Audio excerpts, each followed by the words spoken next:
Hey, this is Candia Raquel, founder of Centro de Poder. Welcome to the Sensual Sessions, the place to sense your fire, to share the flame. If you haven't subscribed already to this podcast, please go to www.centrodepoder.com and get yourself signed up. So today we have a very special guest. This is Eve Berkovich. She is a business coach for business coaches, and she helps them sign up their 5K clients. So welcome, Eve. Such a pleasure to have you here. Thank you so much. And I also work with all types of coaches, by the way, so not just business coaches, but yeah, really excited to be here. I know we had been connected when I did a live on Instagram, I think a few weeks ago, and we had a really fun conversation. It was really great to have you there. So I'm excited to chat with you today. Yeah, we had a great time, and I became very curious on your background and what made you become a coach, and yeah, like what happened that made you like develop your unique style of coaching and communicating that is for me very inspiring in the way that in the sense that um i I feel that you enjoy what you're doing, and that you transmit that is important, like to have this pleasure in what you're doing, and it's not just the hustle and like this pressure, but it's like I don't know, I like your style because of that. So tell us about you, your story, and your way of doing this. Yeah, absolutely. So I think the main driver of my work is teaching people that they can make money and make a career out of doing what they love. Because looking back, I think that was the most limiting belief of my life before I became a coach, is I had believed that if you enjoy something, you can't make money doing it. Like to me, that was like too good to be true. Yes. And coaching really was the first time that I experienced like the fun of doing something that I was passionate about and also making good money doing it. So my background was I was a really good girl growing up, right? I went to school, got great grades, and I thought I would go into going to medical school or some other respectable profession. And that was when I believed that you had to work really hard for money, you had to work really hard and do something that you didn't like for money. Like that was the only way. And only after college did I realize, not no longer being in that academic bubble, that you can actually become an entrepreneur. And I had already been doing business on my own. I had, side gigs. I had grown a successful tutoring business online. So I knew how to make money online. I knew how to sell services. And none of my attempts to get a full-time regular person job really succeeded. So um, all the while I was really interested in personal development, spirituality, all of that stuff helped me start to realize that you can do what you're passionate about as a career and actually make the best money, because your pleasure and your excitement and passion about what you're doing is the same energy that fuels the creation of wealth.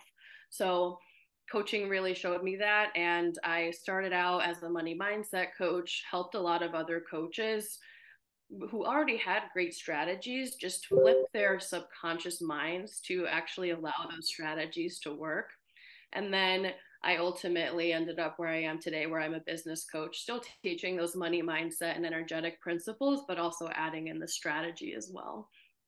So yeah, that's my big story. Yeah, loving it. You said something key that we often feel that if we're doing something that we enjoy, something that is pleasurable, there's no way we could be making money out of it. And in actuality, we need to make the mind shift to focus precisely on doing what we enjoy and what we like, because that will provide the energy to do it and perform in a top level. So I want to ask you a bit more about your story. Like, if you could backtrack, like, can you point the moment where that belief installed in yourself that if you wanted to make a living out of something, you had to like not enjoy it? Can you remember that? I am very curious. Remember, do you mean a moment where Uh, the belief was installed that I had to make money doing something I didn't enjoy, or that I yeah, did enjoy? yeah, you didn't, because you mentioned that you were a That I very did. good student and that you were uh, Right, right. into medical school, which is super hardcore. And yeah, like, how did that belief um installed in yourself? Like, because maybe that would hint our audience, myself even, to pinpoint where that belief got installed in us. Yeah, that's a really good question. And I believe this was one of my most foundational beliefs that was directly transferred from my parents. Like, this is one of those that really got programmed into me by expectations from my primary caregivers, right? Like, and that's how most of our limiting beliefs that we're programmed with are given to us, either through parent figures or through school or any other adults around us, because as kids we don't have direction, we don't know what we're doing, we're brand new humans, and we have to rely on the people providing our basic needs for our beliefs, right? So at this point, to me, I'm getting, my background is I was born in Ukraine. I moved to the US with my parents when I was about 4 years old. So my parents have this very like Soviet Union esque mentality of pessimism and trauma. And basically, especially from my mom's side, and this is, I don't blame them for this. Of course, they have these beliefs. This is the type of chaos that they grew up in, and that was the evidence they had. But I was then passed, those beliefs passed down to me, and then I was also responsible for holding them, but I didn't have that traumatic experience of living in the Soviet Mhm. Union, right? So that's where the confusion comes in, is like, okay, why am I so sad and why am I so pessimistic, as people around me in the US have these other values of land of opportunity, like anyone can do anything, right? And these of course are like not completely true. Like in pretty much the entire world, there's inequalities and struggles that don't let people do instantly what they want to do. But it was kind of that first dance into, maybe there's a different way of doing things, and maybe there's like a different outlook, right? So it took me a while to get there, but that's why I think only out of college should I even start going there, because you get to college and I'm still performing under what I think my parents want me to do. And now I have professors who are taking me at my word that, yeah, I want to be a doctor so bad. That's my passion. I love medicine. Yeah. I'm like trying to, I had done such a good job convincing myself that I had wanted to do it, that I had convinced everyone else around me too. So just that, I think it leads ultimately to a point of burnout, though. And that was what, this could transition to, of like what changed is the burnout was like, wow, I'm the only person that has to live my life. And yet I'm living it for everyone else instead of doing what I want. And it just didn't seem fair. And I was no longer tolerating it as an adult. You know what I mean?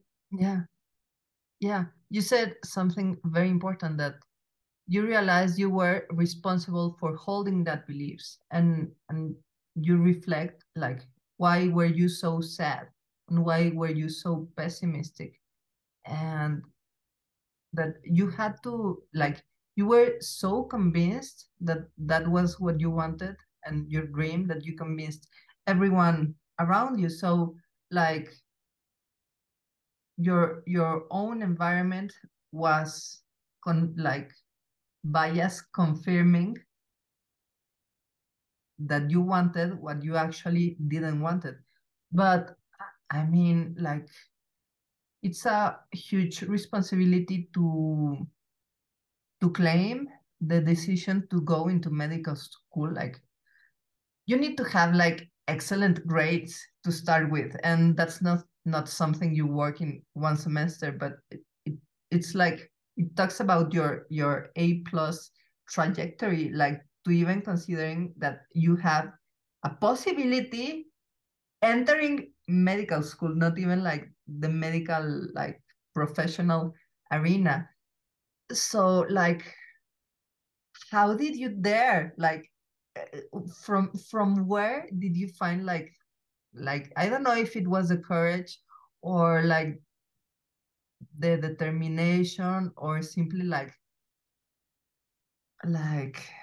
yeah, how did you decided or face that true, and how did you communicate in the world that that wasn't what you wanted?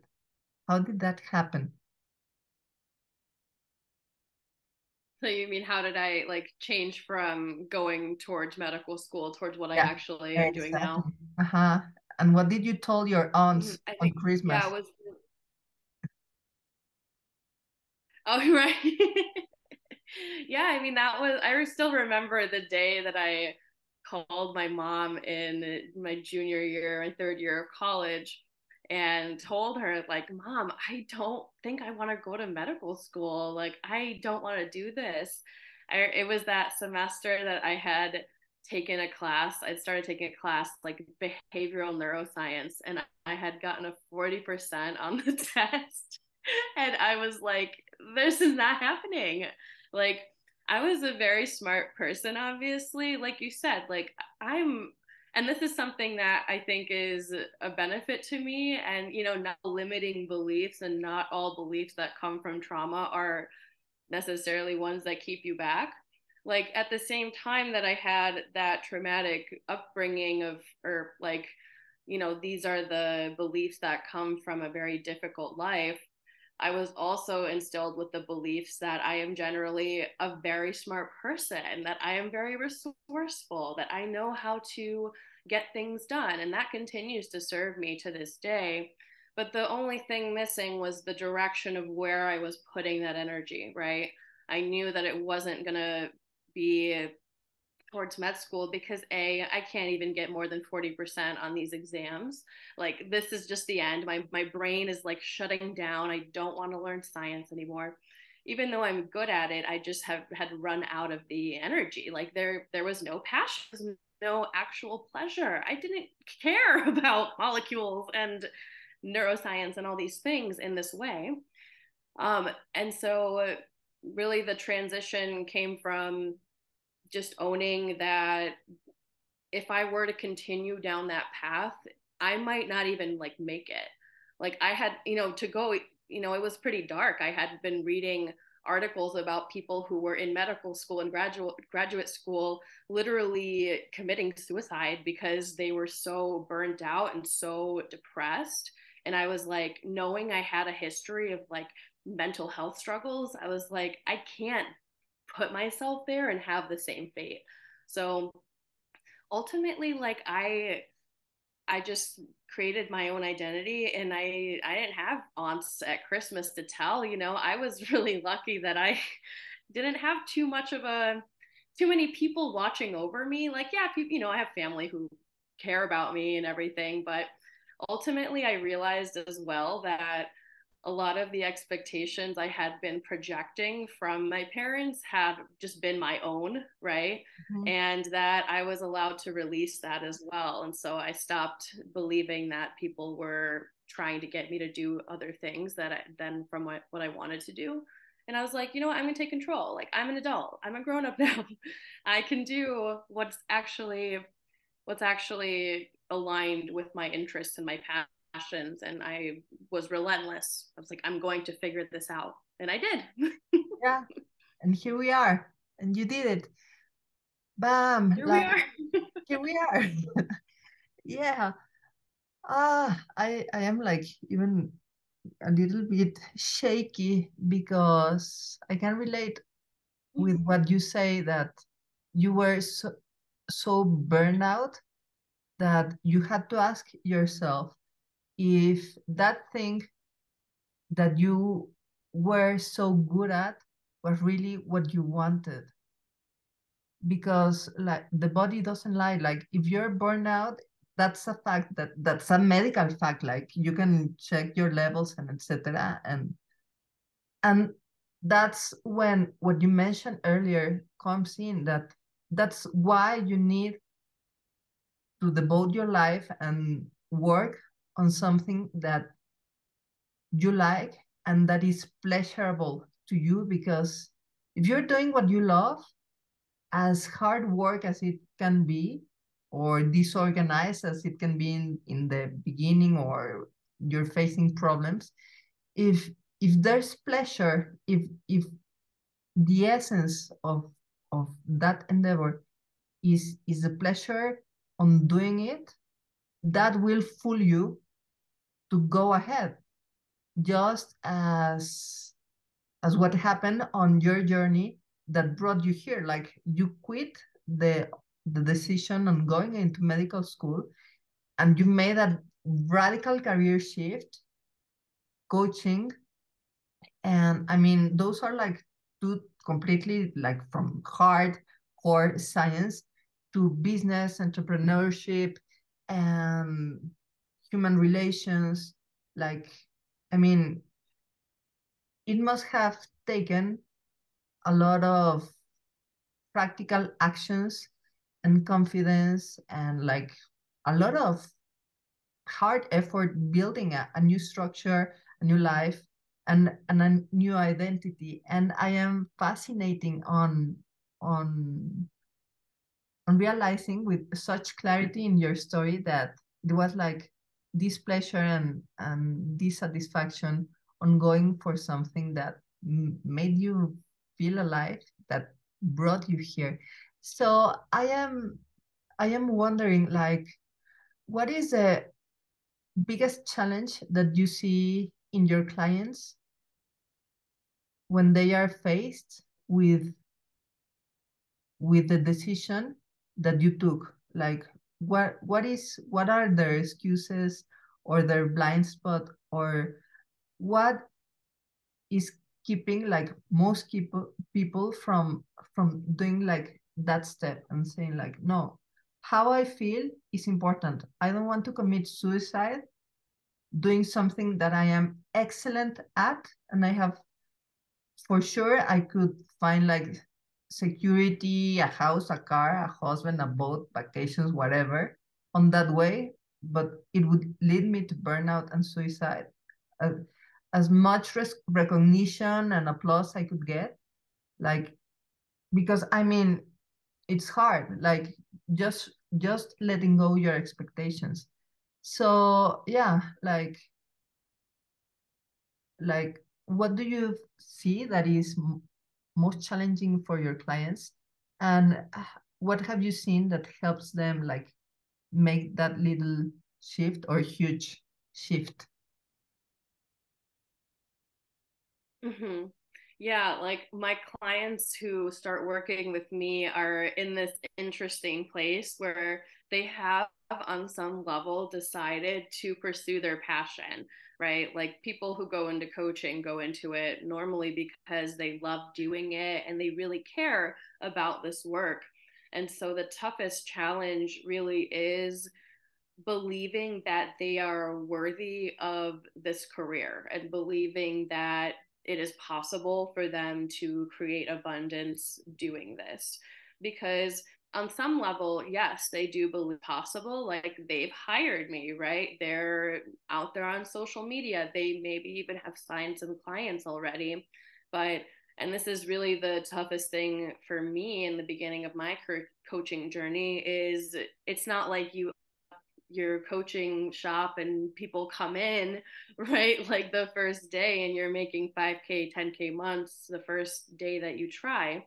It is like a business. It's something that you have to build, and you have to build a brand, and you have to be consistent, and you have to be visible in ways that most people are not comfortable being visible. Like, there is so much that goes into creating a successful career as a coach that goes against what we're taught as like the values of the more traditional routes. I have a lot of clients who can't get out of that academic mindset and just constantly overcomplicate everything, where it's very like marketing on social media is very different from writing an academic paper, but a lot of them still struggle with that shift, or they may struggle with just an overall identity shift of like they actually can do this, right? And that's why the long-term coaching is so important, right? Like, I can teach anybody the strategies to sign high-ticket clients and make a month as a coach, and I do that. Like, I run free events and people see results like in my 5-day free events. But the long term work is where we actually shift their identity and get them out of these habits of doubting every time something looks like it's not going their way, or like self sabotaging when they're triggered, right? Like, entrepreneurship is very triggering. It's going to bring up all of your wounds. And that's why the coaching is so important. And this is what really helped me. Like, I would not be where I am today without mentors, because like, where would I have calibrated to? It was like a completely new experience, right? And there really isn't a degree you can get to be a good coach. Like, you can get certified, then you can go into business programs, but there's not this formal structure of like, do this for 4 years and you'll have a bachelor's degree in being a coach. Um, so you have to go out there and you have to find the people who are doing what you want to be doing, and like pay them money to be in their world and learn from them, and to put in that work to create your new reality, right? I think a lot of clients and just people in my audience, people I meet, really struggle with not seeing their past experiences as the ceiling for what's possible for them in the future. And it really comes down to this at the root. Like, for the most part, is, I have clients who work with me and they still come into the session and they're like, well, this is how it went for me in the past, so that means I can't have it like this. And I'm like, the whole point of the coaching is for us to step into a new reality, step into something that's going to be unfamiliar, but ultimately going to be more aligned with what you actually want, right? So I think that's the hardest part for everyone. And I catch myself in these struggles still. I think it's going to be an ever evolving thing for everyone too, because we're always going to keep growing. There's always going to be a next level. There's always going to be the next thing that we want to do. And the unfamiliarity of it is going to be scary, right? And like, that's the hardest part, I would say. Yeah, the unfamiliarity and the uncertainty of stepping into a new and pleasurable reality, because you don't feel or you don't think you're deserving of it. I think especially women, we deal a lot with the sense of deserving of pleasure. So would you give us just one little tip, like to have a torch and remember like we are deserving as yeah, as we Yeah. go along on our process? Mm-hmm. Yeah, I was just thinking about what we did in my latest free event that I feel helped a lot of people. And this is just a visualization that you can do at any point. But, and you can do this, in a longer period of time with all the appropriate you need to do. But what I tell my clients is, to go into a meditative state anytime you're really feeling like those charged emotions of I can't do this, or this is too hard, or like this new thing is scary. Go into your meditative state, take your deep breaths, and decide that from here you're going to enter through the portal of limitless possibility. So, what you do is you visualize a box, like literally imagine a box. And what you're going to do is take out, like, you can even use your hands, like take out of your body every limiting belief, every feeling, and just put it in the box, right? Like, literally just extract it out of you. And you don't have to like identify what the thoughts are necessarily, but if you can just even picture, like, I'm setting aside everything that limits me and I'm putting it in this box, and it's going to be safe in the box. Like, we can come back to it. We can always come back to our old limiting beliefs, but it's not going to come with us across the portal, right? And so then I tell my clients, like, imagine like taking your hands and literally opening the fabric of space, like right in front of you with your eyes closed. Open that up and imagine you're creating this portal. And on the other side, when you step through, on the other side is you're on the portal of limitless possibility. So this is it looks exactly the same, right? Like the furniture is still here, you're still in your house, but here your limiting beliefs and your past experiences are no longer the ceiling of what is possible for you.